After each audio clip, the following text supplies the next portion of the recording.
And a good day to you, Explorer Nation. John Lynskey here with season 4 to episode 8.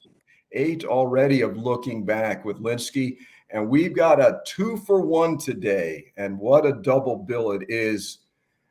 Very special guest today. We have a renowned entrepreneur and TV personality, an insurance executive extraordinaire, 2 Hall of Famers, an alumni dad, and 2 of the most generous benefactors in the history of Columbus High School. Wait a minute, I'm an alumni godfather. I just want to point that That's out. right. I'm glad you His did. son is my godson. Let's be clear. Well, there about you that. go. That's right. Yeah.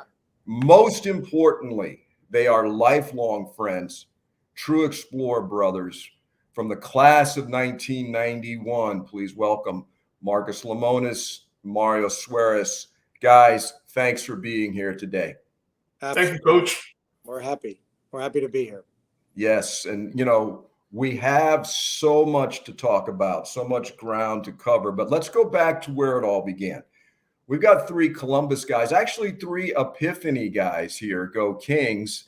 So take us all the way back. And do you guys actually remember how you met at Epiphany? Yes. You do? Okay. 1,000%. Tell us about it. Go ahead, Mario. All right, here you go. Your You know, story. like in the movies when the new kid comes in and they bring him in the front of the class? So Mark came in, what, 3rd grade, Lemon? Yeah. 3rd grade, Mr. Rosier's class. So he walks in, and, he's the new kid, and he's got a big fro, huge glasses, and that thing, it's a big thing. And he gets up in the middle of the first day, the first thing he says, he's like, "My name is Marcus Lemonis, and I'm good at math." And I'm like, oh, no, look at this dude. Is this true, Mark? I think it's true. Mario's never lied in his entire life. So I have to assume it's true. But the irony about all of it is I actually think I am pretty good at math. It's kind of Clearly. worked out for me. Clearly Joke's on you you, did. Pump. Yes. Joke's on you. Yeah, it's true. It worked out. He wasn't lying, You're both good at numbers, as a matter of fact. Yeah. So Epiphany was a great place to go to school and a traditional Catholic education. But how did you guys get to Columbus? Was it predetermined? Did you determine? How'd you guys end up as explorers? You first, Mario. I don't think, you go to Epiphany and then you keep going Catholic school. And I had my sister had an older brother that went to Columbus. And I thought he was the coolest guy in the world. I was in 3rd, 4th grade, and he would drive us in the car. And I remember telling my mom I want to go to Columbus because of him. But I don't think there was any other choice on the back end. But that I just think that was the path. I don't think I was given a choice, to be honest. Yeah, I had no option. Yeah, I don't think so. Exactly. For Mark? me, it was a little different. I grew up down south in the Coral Reef area, 163rd, and in a big neighborhood with a lot of families. And when I went to Epiphany, I used to take the bus home from school every day. I would take 2 buses, actually. And the City reason bus. that I took the bus is because I lived out in the middle of nowhere. Yeah. And that's- while I was growing up, there was an amazing family that lived next to me. And I used to spend every single day at their house, every single day. 7 sisters, 2 brothers. And I was like the 10th kid. And when I graduated from Epiphany, or prior to graduating from Epiphany, the mother and father of that family said to my parents, "Listen, Mark's a good kid. He needs a little bit more focus. He needs more discipline. He needs more religion in his life, and he needs structure. And you both, as my parents both worked, and so they weren't around as much as I had hoped because they were working to provide for our family. And the family that lived next door took a real active role in that process of saying, listen, we want him to go to the same high school that our older son went to, and our current son goes there now. And if you enroll him, our son will drive him to school every day." Yeah. And the mom and dad, which I'll tell you in a second, the mom and dad were very focused on what they thought Columbus could do for me in turning me from a young man into a man. They felt like while religion was definitely present at Epiphany, it wasn't part of the core. It really wasn't part of the core structure. And they felt like I was a little lost and that the education, discipline, and structure, and most importantly, religion, would get me there. And that family was the Desmond family. Yes. And I used to drive to school as a freshman every day with Billy Desmond, who was class of, I think, 80. 88. 88, yeah, that's Yeah. 88, yeah. And Jimmy had gone there, I think, in 78 and 9 and 80. I think he graduated in 80, right around the time you were there. Yeah, 81. Yeah. And I used to drive in the car with Billy Desmond, Sergio Padron, Pablo, I don't remember, Pablo Bregalot? Yes, No. Bregalot, yeah. Or some Pablo of some kind. And it was me and a bunch of guys that were a little different, right? A little different. But that's actually how I ended up at Columbus. Only because of the Desmond family did I end up at Columbus. And it really, I think, says a lot about them and says a lot about the school for sure. And hence the Desmond Success Center that you dedicated in their name, which is awesome. Yeah, I did that. When I had the opportunity to do more for Columbus a year ago, it really was important to me that it was not about me. It was about the people that gave me my pathway. And so the Desmond family, who quite frankly should take 100% of the credit or the criticism for sending me to Columbus, they were part of my success. And so when we decided to roll out the Desmond Success Center, it really was kind of about the kids that are there today, but it was really more of me. It was my greeting card, my love letter to Mr. and Mrs. Desmond. And yeah, sure, the kids, but Mr. and Mrs. Desmond, it was really about them and my love letter to them for what they did for me. And it's an awesome thought. Listen, we all know it was a different place 30 years ago. Describe for people that just don't, it's so different. Talk about the Columbus of 30 years ago, and not just the buffoonery and the craziness that went on, because it did, but seriously, what did you learn at Columbus that you don't think you could have learned anywhere else? For me, I think more than anything, it was the first time in a teaching environment that you're exposed to, mostly male teachers. Yeah. And a different perspective of how you teach a high school kid. There was always an underlying religion, always, you would feel it. But more than anything, there was a lot of aggressive teaching in a great way. It was one of those places where if you were messing around, they would tell you. And it wasn't like, we're going to call your mother. It was like, no, this is your issue. And I don't know, it's one of those, it's, Mark and I talk about it all the time. It was a completely different place, but now my son's there and yeah, it's completely different, but all his stories are pretty much the same stories I have. So I don't know what it is. It was much different. The way we dressed was different. The way we communicated with each other was much different. But organically, it was the first time I felt like an adult, or going into, early adulthood where I was responsible for me, instead of, mom and dad helping as much. Mark? I think for me, I learned how to find myself. I was a very lost child coming out of Epiphany. I didn't have a lot of friends, a bit of a loner in a lot of ways, and self-inflicted loner, not because of anything else. And I think what I learned more about anything was I learned more about myself. And while there was a lot of fun times, there was a lot of very emotional times for me while I was at Columbus. I found religion in a very different way than I had ever experienced before. Mm-hmm. And I never really expected it. It was one of those things that I would say changed my life forever, to really understand how faith and fun and athletics and academics can coexist in one space.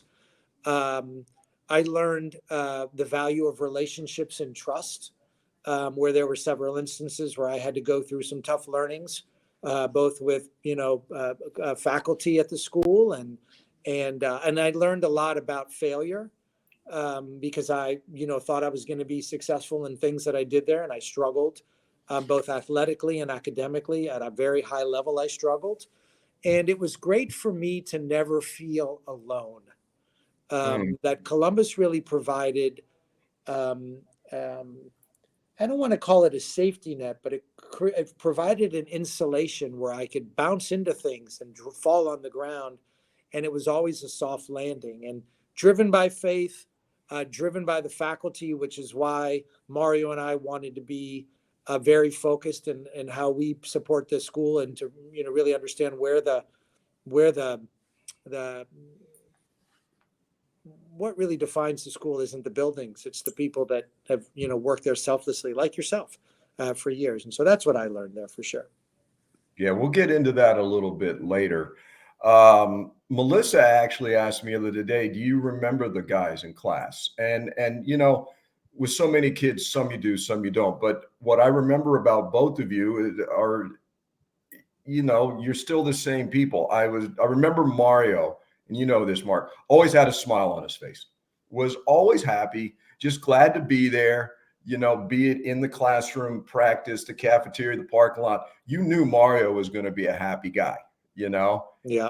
I remember where you sat in class, okay, and you were very focused, but there was also, I was telling Mario, like with John Coryell, who's the Supreme Court Justice of the state of Florida, you just knew when certain guys were a little different and were destined to do something. What that something may be, nobody knew, but even at 17, 18, there was just something there, and then, so those are great memories. The early 90s were so much fun for you guys. It was fun for us too, as teachers, Yes, you learned, but yeah, we enjoyed each other. And now to be older and to be able to talk on a different level is very, very, very rewarding. So, It's funny, Coach, that you say that, because I think what Columbus does allow for that you can't necessarily explain to people on the outside is it allows, it gives you the permission to be different. It gives you the permission to not always have to conform. And I remember early on in school, I had a very nice relationship, a very tough relationship with Pat Call. Yeah. And I would go to her class and I would do the things that I was supposed to. And one day she asked me to stay after class, and she said to me, in her very matter-of-fact way, loving but very matter-of-fact way, that you're different. And I can't put my finger on it. You tend to not pay attention like the other kids do. You tend to lose focus. You tend to be easily distracted. When you pay attention, you're better than everybody. But there's something different about you. And she said, I want you to recognize the fact that you are different. And I want you to correct the things that I don't like. But I don't ever want you to be somebody you're not, because there's something about you that is so different that it's either going to turn you into something great or you're going to be something not so great. You can decide that on your own. And it was those kind of interactions with faculty that, quite frankly, didn't need to do that. Science class was over and you dissected a frog, or you didn't, and you left. And Yeah. in a lot of institutions, I believe that a lot of that faculty look at it as, I need to complete the task and I'm going to move on to the next task. And I think one of the things that makes it different is we embrace people's differences, but we help them understand them better. And that is another reason why I was, so focused on Miss Call and Miss Como, is because they were pivotal people in my own personal transformation. And I think that is probably the dirty little secret of the school that you can't put in a brochure. But we all know about it. And the old saying, you can't explain it, you can only experience it. Yeah. Once you're there, you're never the same, and you never forget it. And that's a great point, Mark. Now, you guys were very, very close. Marcus, you go up to Marquette. Mario, you go to UCF. Mark, tell people, what's something about Milwaukee that they may not know, something to appreciate about Milwaukee? The reason that I went to Milwaukee, truth be told, and Mario knows this, is I wanted to go to a city that I thought nobody would know me, and that it would embrace the Midwest values. While the values in South Florida are sometimes good, they sometimes can be a little shaky. And the Midwest values in Milwaukee particularly provided me a platform to enjoy the different side of the world that I had never seen. You know, I always joke and tell people I went to Milwaukee because the people in Miami weren't good looking and the weather was terrible. I decided to go to Milwaukee, but it exposed me to a culture, and it exposed me to a part of the country that made me realize that there are other places in the country that are different. And there are people that are different with different backgrounds and different upbringings and different beliefs, both political and socioeconomic. And part of the reason why I left was because I felt like I needed exposure to something different. And so Milwaukee was fun. I was a bartender while I was there. I had yeah, it was fun. I'll just leave it at that. Mario came to visit me one time there, and it was different for sure. You know, I remember. Listen to this. So we get there, and he's like, "Hey, I'm a bartender at this bar. We're gonna go. It's gonna be awesome." He goes, "But we might have to get in a fight." I was like, "Man, are you kidding me?" I'm like, "All right, I guess we'll fight." All right, I guess we'll fight. You know, get out of Miami, right? But yeah, go to Milwaukee to get in a fight. Okay, why not? We did it. It was all peaceful, but you know, that's how it started. You know, and you know, when you go to a new city like Milwaukee and you're from Miami, you tend to come in, no matter what anybody says, when you're from Miami, you have a little edge to you. Yeah. And it's not always a good edge, because normally sometimes that edge will get you knocked on your ass. But there's an edge to you and there's a difference. And I remember people would always refer to me. At first, they didn't know my name. They were like, "That's the tan guy from Miami." And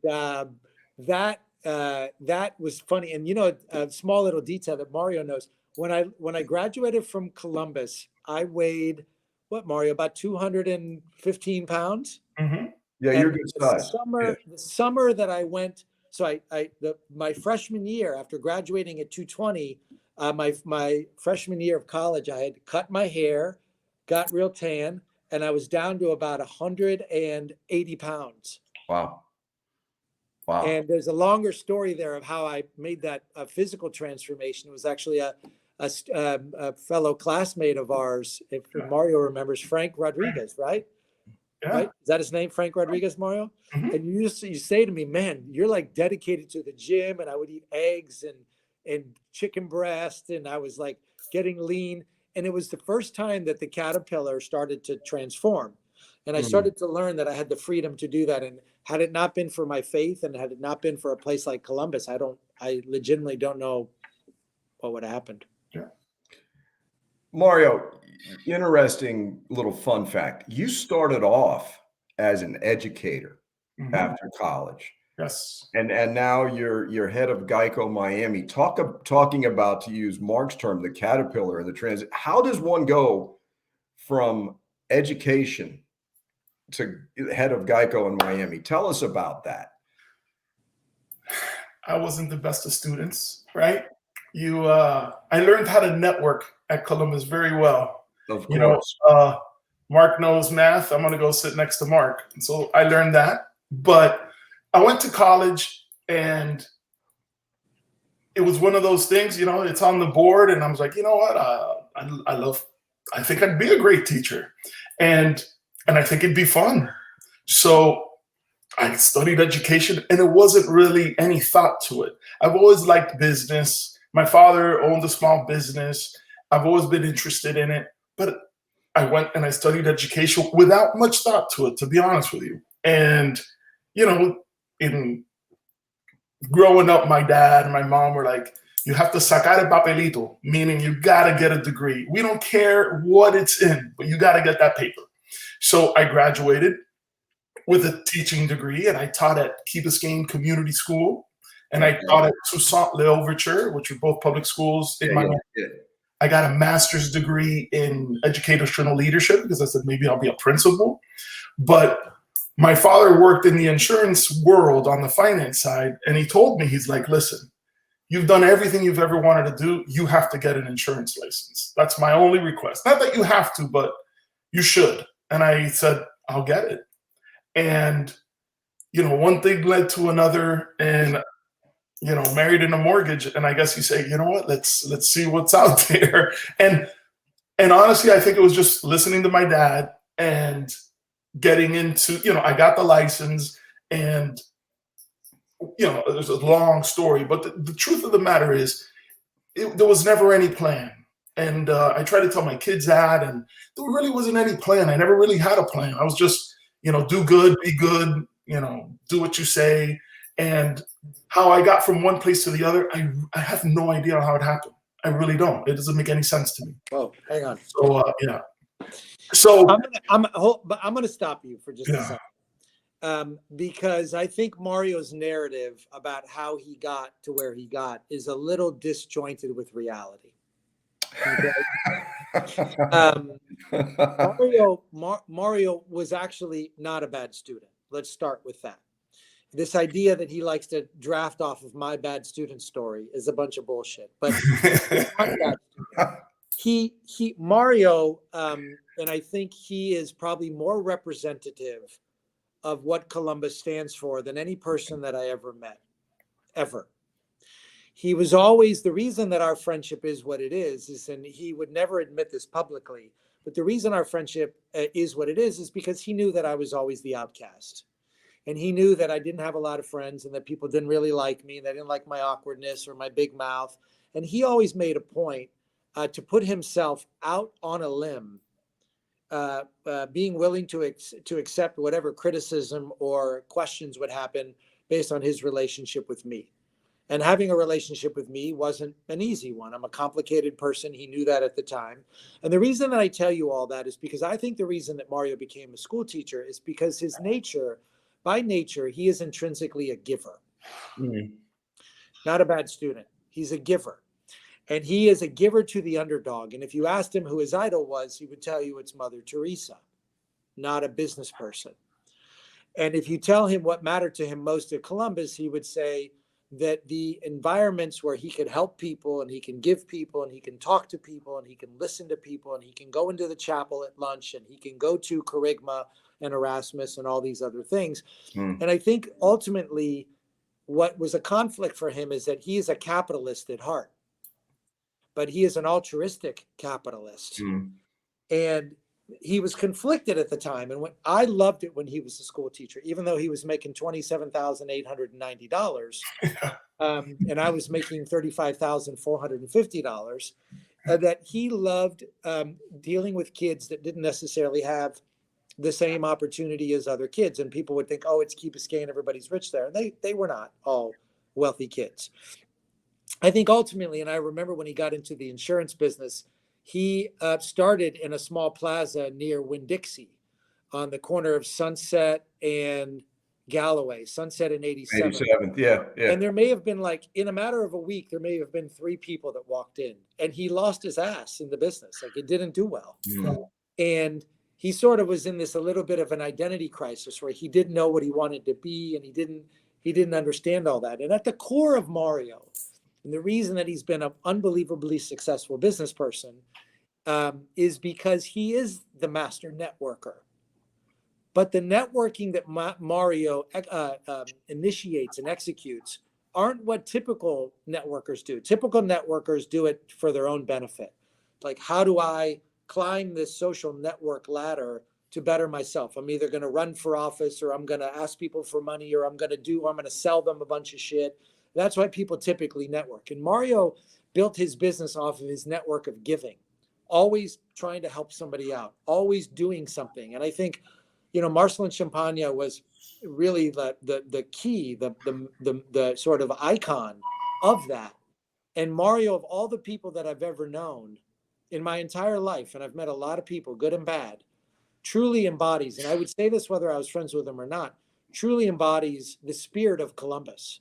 The spirit of giving, the spirit of caring, the spirit of not worrying about what other people think, the spirit of wanting to be with the leper. And I know that seems like an extreme statement, but that has been his recipe for success, his willingness. And I think that while Mario likes to joke around and he was clown around in school, his faith was a huge part of who he was. It's a private faith, but his ability to give and his ability to lend his heart and his ear and his soul is really why he should go down as one of the greatest people that ever graduated from the school. Recognizing people for their business success, sure. Recognizing people for their athletic success, who cares? Those kind of things, business and athletics, those are things that are after. But what I love about Mario being in the Hall of Fame is that he, of all the people that have been in the Hall of Fame, and there are many successful people, he really, to me, embodies the true fame and the true recognition that Columbus should be recognizing, which is leaving his footprint on a lot of people. And if we took a poll of people that graduated in 1991 or 1990 or 1992 or 93 or 88, they all know Mario. They know him for one thing, and that's being a true representative of the spirit of what the school stands for. That is probably the real reason why he ended up where he ended up, not all the other BS that he told you. Well, that was a perfect summation. That was quite something, Mario. Thank you, Mark. Now, Mark, let me build on something. You've used the word trust several times, okay? With your level of success in the arena you operate in, there's a lot of things, but one scarce commodity is trust. And I was going to ask you, why do you trust Mario? I think you've already answered it, you know? I want to give you or that maybe answer. not completely. Go ahead. No. The reason I trust Mario unconditionally is because Mario trusts me unconditionally. That's it. That's it. And I have a difficult time trusting people because people sometimes want things from me or they take advantage. I remember, God, I'm probably going to get in trouble for saying this, so you could edit it out. I remember many instances where I would be in a hard way, not necessarily financially, but emotionally or spiritually or professionally be in a hard way. And Mario has seen it all. And he was always the one person that said, look, it doesn't matter. It doesn't matter. Remember when we went to Kerygma and we wrote the Palancas, and remember when we prayed together, and remember when we did this together, and remember when we did this together. And it for me, trust is something that it's an overused word, but it really it really boils down to, Coach, what I said a second ago. So I'll get to it. That he trusts me unconditionally. And sometimes because of who I am or what I have or what I do, some people are suspect of me. They wonder, like, what's my angle? And Mario never wondered. And if I did something that was inappropriate, he would call me on it, whether it was to him or to other people. If I said something that was inappropriate, he would call me on it. If there was something that didn't turn out the way it should have because I made a mistake, he would call me on it. And I think trust isn't built in the good times. It's built in the bad times. Yeah. And it's built when you don't know where to turn and don't know what to do and don't know how to get out of a hole.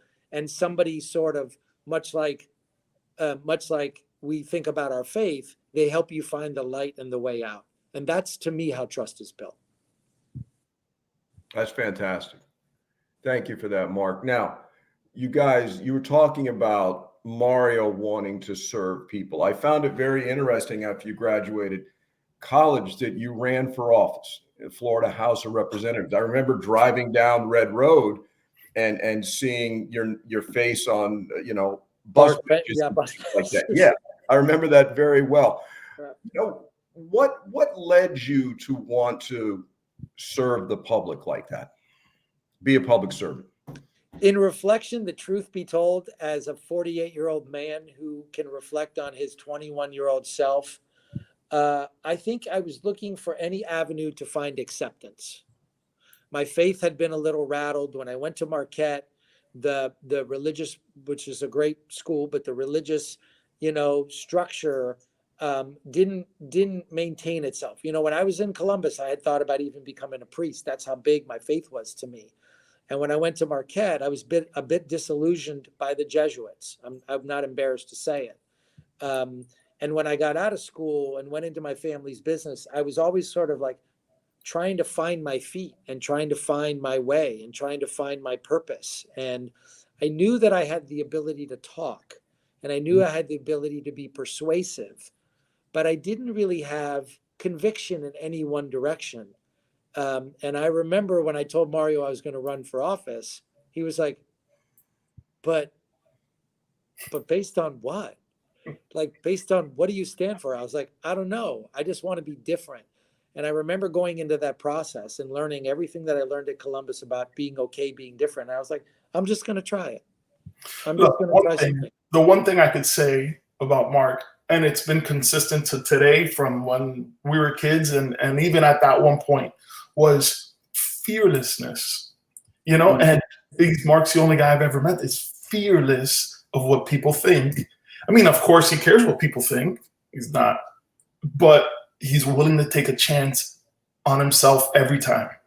And that's something that helped me in my business, and Mark ran for office. It didn't work out. Thank God. I made a lot more money. Thank God. By the way, I should send a giant fruit basket to Bruno Barrero, who's also a Columbus, for kicking my ass, because I think at the end of the day, he did me a huge favor. Like, I should make a donation of a building in his name. Thank you. Yeah. Thank Your you. ass kicking allowed me to buy this building. That's awesome. Speaking of business real quick, Mario, what is the biggest challenge facing the insurance industry in South Florida today? It depends on a lot of factors. Of course, hurricanes and, that's always one of the biggest factors. People get a lot of, they're scared of, big companies are scared of hurricanes because it's the one unpredictable thing that could wipe out a lot. But in my industry, it's changing. It's changing rapidly, like every industry, and you have to adapt. We're going digital fast, but everything is changing. The way you used to teach 20 years ago to the way you did your Lynskey lessons, you would have never even known that was possible years ago. Good point. So it's not that it's bad or good. It's just going to be different. And you just have to be prepared and open-minded and not fearful. And honestly speaking, I have a friend who's not fearful, and I'm more of a nervous Nelly. And Mark tends not to be that much of a nervous Nelly. And we talk a lot. And I've been, it's one of those things, as you see change, you get a little bit scared, and in the insurance industry, but in every industry, there's always change. And you could either, get mad or learn. And I've seen things change in personalities and in my, being a Columbus kid to being married, to having kids, to having a business. And, it's constant change, but change could be good. It could be exciting. But you didn't give the real answer that I was hoping you gave. What is it? The biggest risk in the insurance business in South Florida is fraud. Oh, yeah. That's And it exists more in South Florida for some crazy reason than it does in most places. And Mario tends to see the blight in everybody. Yeah. Like, everybody to him looks like Jesus, until they misrepresent their income or their address. Yeah, then they turn out to be Wild city. That's all I can say. Very political, very wild, very wild. Yeah, long story short, it's a wild city. But, the one thing I always say in my business is, when you got one of those kind of customers, man, they know all the tricks. But when you got a good customer, I literally get avocado trees and pastelitos brought to my office, and the good ones are really good, so I tend to look and try to find that really good one, because they'll make, they'll keep you in business for a long time. And we've been in business a long time, and I really think finding the right good people, you'll make money and it'll work out. Coach, I'm a big believer that people get into businesses that take on their personality and their beliefs. And much like you, Coach, as a giver, right? And you've always been a kind heart, and everybody's always known you as such. Your family particularly is a kind heart. And that's why you did it. Mario, I think, ultimately works well in the insurance business because he's a risk mitigator. Yeah. What I mean by that is, because he has fear and because he has anxiety, he worries about the unexpected and the unplanned for. And when you operate with that mindset of very conservative approach, very risk adverse, very protective of assets oriented, you end up leaning into an industry that you can advocate that product or service to people because you believe in it so wholeheartedly. And whether he's selling any form of insurance, the quintessential structure around it is protecting people from the unexpected and protecting people from what could be a catastrophic loss. It takes on a form that is a little more like commoditized because it's actually insurance. But the primary thing that he's selling people is risk aversion and protection. And it takes on, the reason I always tell people, because people ask me, why is Mario in the insurance business? And I've never told them this before, is because the insurance business is his personality. I self-insure my business, which means I take on all the risk.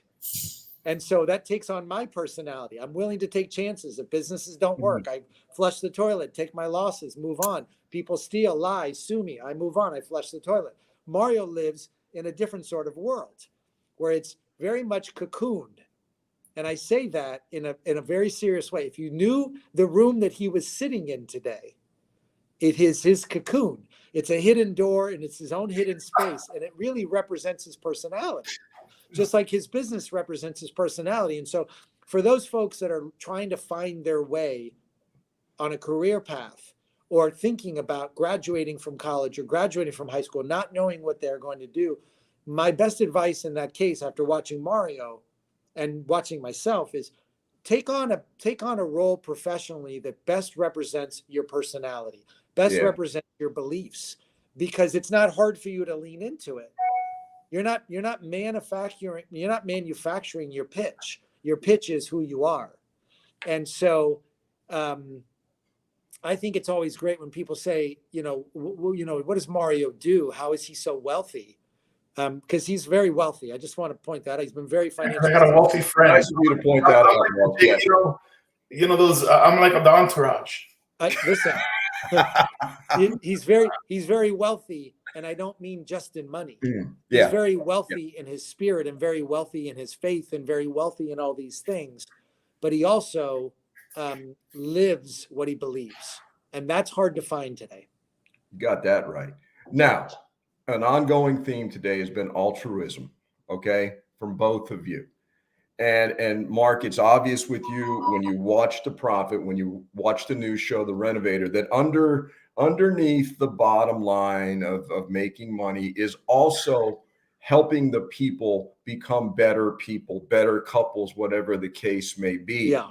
And for both of you, that spirit, I think, came together with the building that bears your name.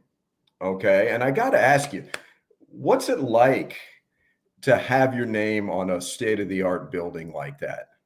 How's that make you, honestly, classic question. How's that make you feel? But really, how does it make you feel? For me, it's kind of embarrassing, to be honest. It's one of those things that it's not my personality type as much. And that's how I went into it, to be honest. But now it's maybe one of the best things that's happened in my Columbus cocoon, you could say, because it represents so much to me in the sense of, that's my dad's name. So when I see it, I'm like, wow, all his sacrifice just came to me. And now hopefully to my son, but I still see it as his name and our name, you could say. And Mark's part of my family, 1,000%. He's my son's godfather. He was my neighbor, and my dad thinks of him like literally part of our family. And because of that, it's a lot of things. But for me, most of what it hits me the most is I'm like, man, that's my dad's name up there. It's pretty cool. That's what hits me. Mark, I remember when we did. I think it was. Maybe 10 years ago, 12 years ago, we did the bridge. That's right. Yeah. I did the bridge in honor of our other friend who's not on this call, Mike Ortiz.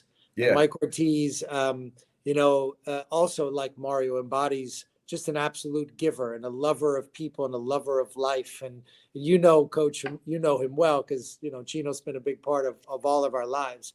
And for me, oddly enough, the bridge is still more important to me than the building. Well, I get that because that bridge literally and figuratively connected that part of campus. It was always a pain in the ass if you're upstairs B trying to get all the way around, you connected to school, both literally and figuratively. And then Yeah. I get that. I enjoyed, and it's a great view across that bridge, by the way, Mark. Well, the reason it meant so much to me, and I go back and I look at when I did it, I got a double bang out of it. And what I mean by that is I was able to honor both Mario and Mike Ortiz, but I knew that I was going to get to also honor their two sons that bared the same name. And I think that both their parents, particularly the mothers, were not happy about it at first because they knew their kids were going to go to school there and there was going to be a bridge named after it. The funny part about the building is it was a chance for Mario and I to do something together. Yeah. That was the most special thing for me. And if Mario's wife, Sandra, was on this call, the call would be going very differently because she was not in favor of it. Mm-mm. She was in favor of making the gift. Absolutely. She was not in favor of putting the name on there because she thought that her son, who's my godson, would have a tough time or things would be weird for him. And the reality of it is that he is his father's and mother's son, and so he's not going to be that way. I took more pride in doing something with Mario, but I think for me, the Desmond Success Center and the Como Call program, whatever you guys decided to call it, that was more impactful for me. I liked celebrating my relationship with Mario. That's what the pride for me was, is being able to put my friendship and my relationship with him onto public display in a way that he could never take it down. And the reason that I say that, and I'll make this point quickly. When I was, Mario's 17 now. Mario 17, yeah. So 17 years ago, or 16 years ago, whenever it was, when Mario and Sandra were going to have their son Mario, which was their second child, they both called me up on the phone. And I was at a time in my life where work was the only thing that mattered. Like it was like the only thing that mattered. My relationships were terrible. My personal relationships were terrible. My friendships were terrible. My perspective on life was terrible. My focuses were just way off. And I ended up working so hard that I made a bad choice in not going to Mario's wedding. Because I was busy working in Cincinnati, Ohio. I was in Cincinnati, Ohio working. Yes. And about 6 months after that happened, he called me up with his, maybe it was a year later, whenever, but he called me up with his beautiful bride, who's more our boss than anything else, and said to me, "We're going to have a baby. His name's going to be Mario, and we would like to ask you to be the godfather." And Mario's got a lot of cousins and a lot of people he could have chose. And I said to him, "Why me?" And he said, "Because from this point forward, you are stuck. You can't come in and out of my life. You are obligated to maintain a relationship with me. You are obligated to be a 50% giver in this friendship. I can't give 80% and you give 20%. It doesn't work. So I'm going to force you to do that. And I'm going to use the most important thing in my life, my son, as the glue. Because I know I know you well enough to know that glue will become super glue." Yeah. And so that for me is why I also like the building, because it was a nod to him, it was a nod to his dad, and it was a nod to his son. I got like a triple bang out of it. There you go. And I know both of you are very proud of young Mario and the cross country team. Great effort by them. I wanted a better damn time. Okay. It's coming. I'm proud of him, but I was not proud of his time at States. I'm going to say that for the record. He knows it. I told him he better not hang his head low, but I was not happy with his time because he went in like a little bit of a baby. You know what, Marcus, you just led me into something perfectly. Mario and I talked about this. The $18,000 you donated to every faculty and staff member at Columbus, part of the Great American Tip-Off. I don't know if you understand the ripple effect that had on lives, my friends, people I've known forever. And I could point out numerous examples, but Mario and I have shared this story. And I want to just focus, just so you know, Mark, what this meant to people. And the person we're going to focus on is Dave Eisenberg. Dave did so much for Columbus right up literally to the very end of his life. And Mario, I'm going to let you take it and set this up and tell everyone, not just Mark, tell everyone what Dave, and God bless him for living long enough and fighting long enough to see the new art room in the building. But tell all of us what Dave did to young Mario, even as he's struggling mightily with his own health, to get young Mario motivated. Yeah, so he's on the cross country team, and that sport is all about time, right? It lives and dies by the clock. There's no, hey, this or that. It's the clock. And Mr. Eisenberg, one day my son was struggling with his time, and he was in and out of the being on the top 10 so he could go to state and all that good stuff. And I can't use the language, but it's very, very Columbus language. And long story short, my son was pouting. He had lost his spot. And he, at that age, it's the biggest thing in the world. And he goes in, so I pick him up from school one day. I'm like, hey, buddy, how was school? And he's like, hey, coach, he's like, hey, Mr. Eisenberg called me a certain name. And I said, what? I don't care what he could call my son because I could care less. But I'm like, really? He called you that? I'm like, why?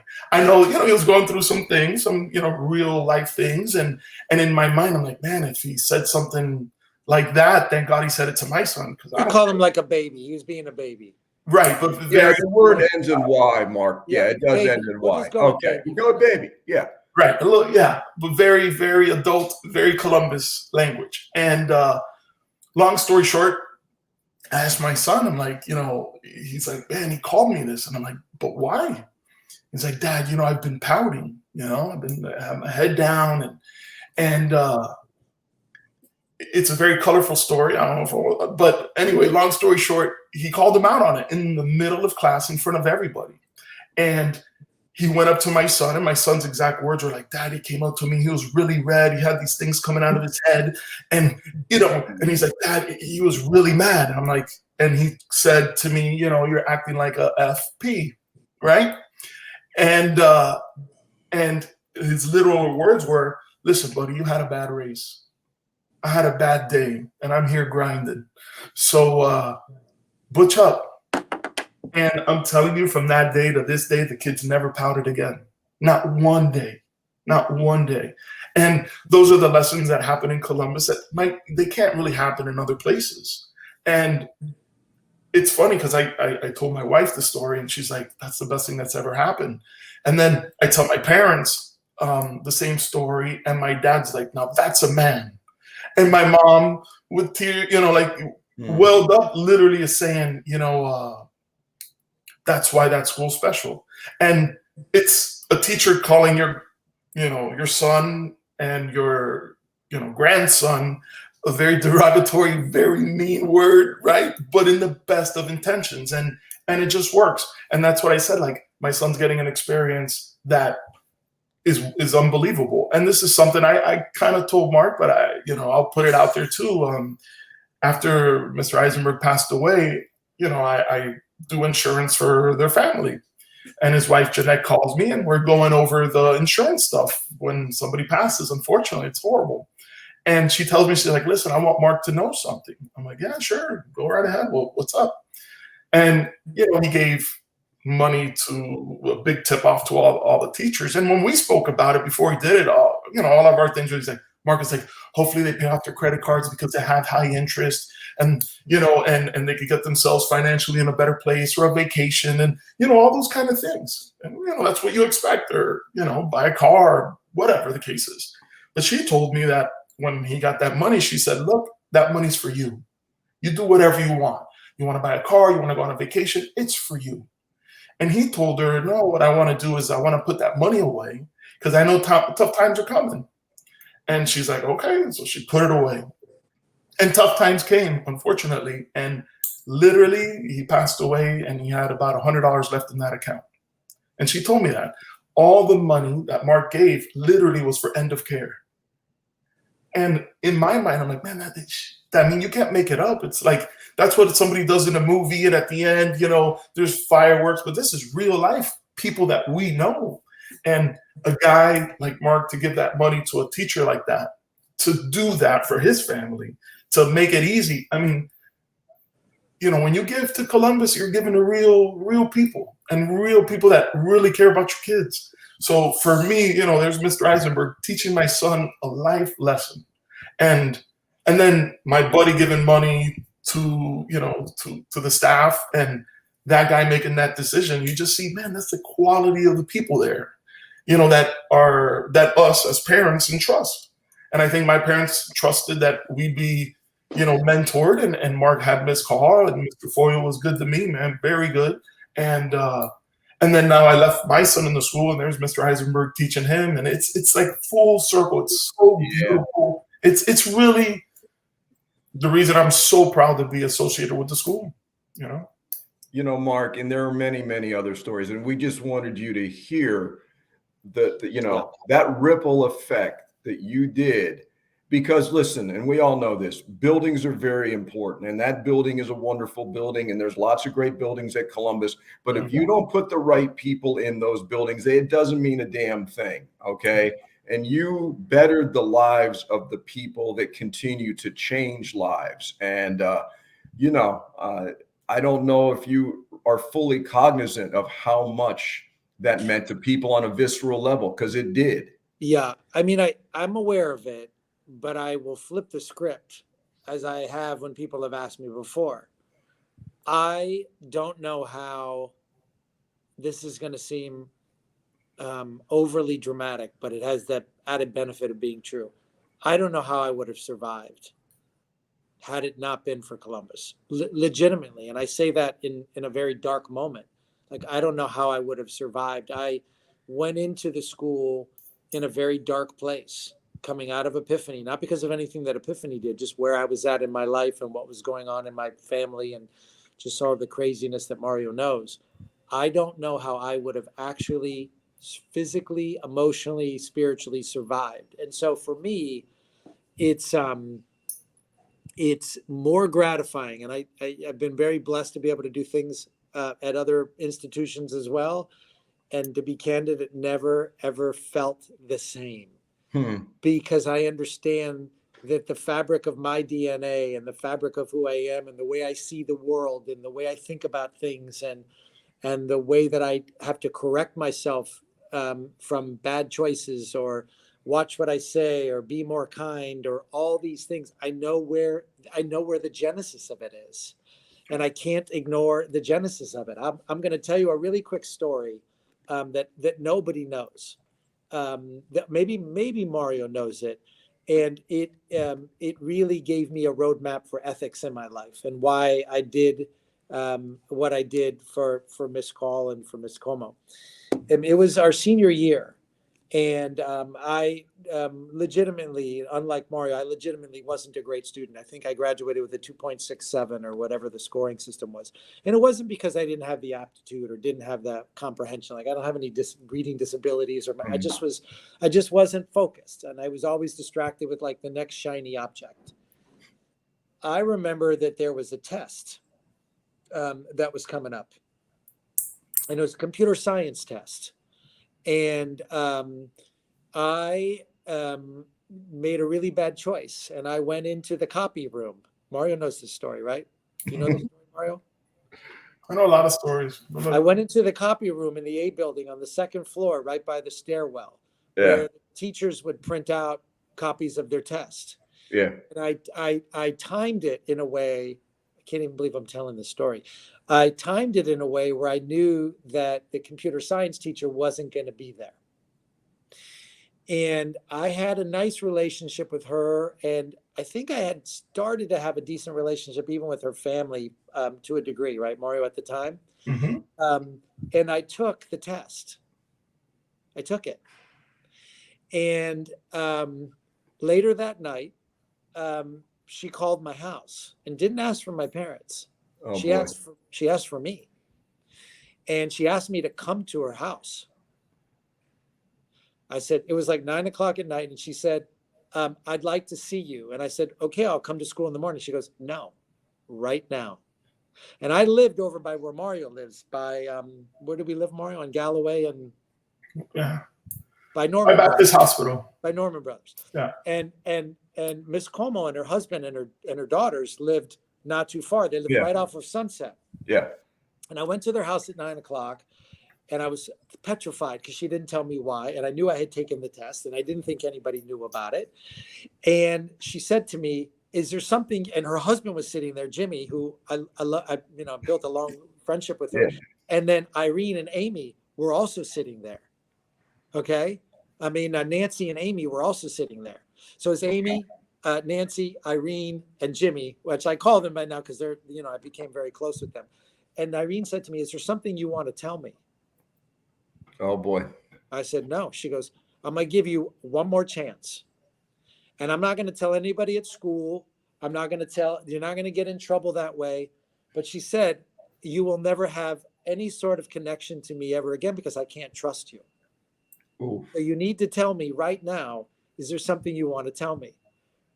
And obviously I was super emotional because I was being put in a corner and I got emotional and I started crying. And I said, yeah, I took the test. And she goes, oh, I know you took the test.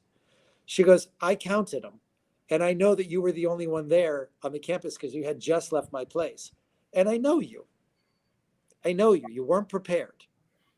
And she said, I'm very disappointed in you. Which is the worst thing you... How bad did that word disappointed hurt? It's the worst word you can use. Angry is such an easy word. Disappointment is a word. Disappointment will kill you. And she said to me, listen, you are lost. In some way. And I want you to immerse yourself in our family. And I think that our family can really be a big part of your life. Now, Mario knows this. I became very close with them. I would go out on Friday nights with Nancy and her friends.